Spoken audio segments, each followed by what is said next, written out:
U.S. court tosses Democrats' suit over Trump businesses, handing him another win.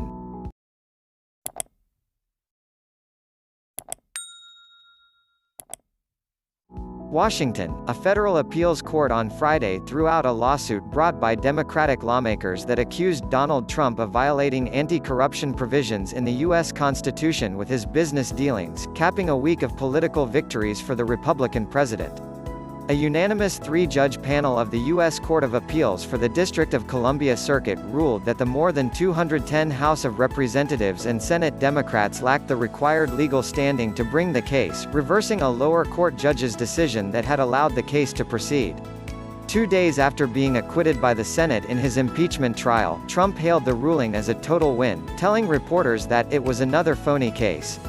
Elizabeth Wydra, a lawyer for the lawmakers, said they were disappointed in the decision and were weighing their next steps. Trump still faces 2 similar lawsuits pending in other courts that also accuse him of violating the Constitution's rarely tested emoluments clauses that bar presidents from taking gifts or payments from foreign and state governments. The lawsuits all have focused on his ownership of the Trump International Hotel in Washington, just blocks from the White House.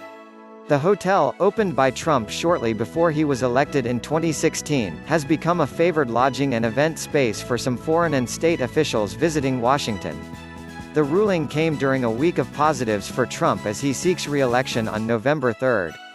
He previewed election themes in his State of the Union address on Tuesday, benefited from the chaotic aftermath of Monday's Democratic presidential nomination contest in Iowa, and was given a lift by Friday's strong jobs report.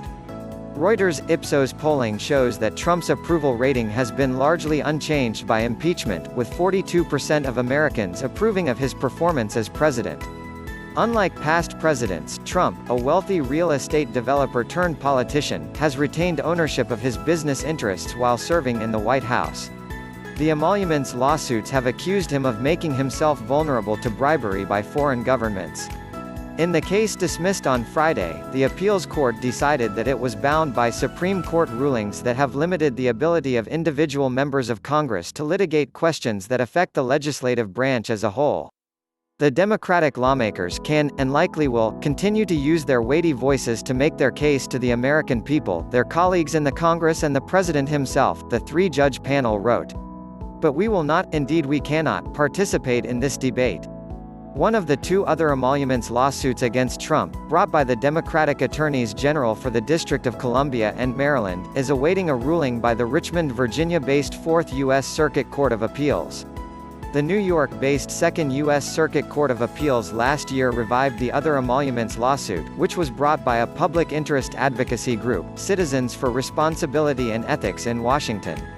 At least one of those cases could end up being decided by the U.S. Supreme Court, according to legal experts.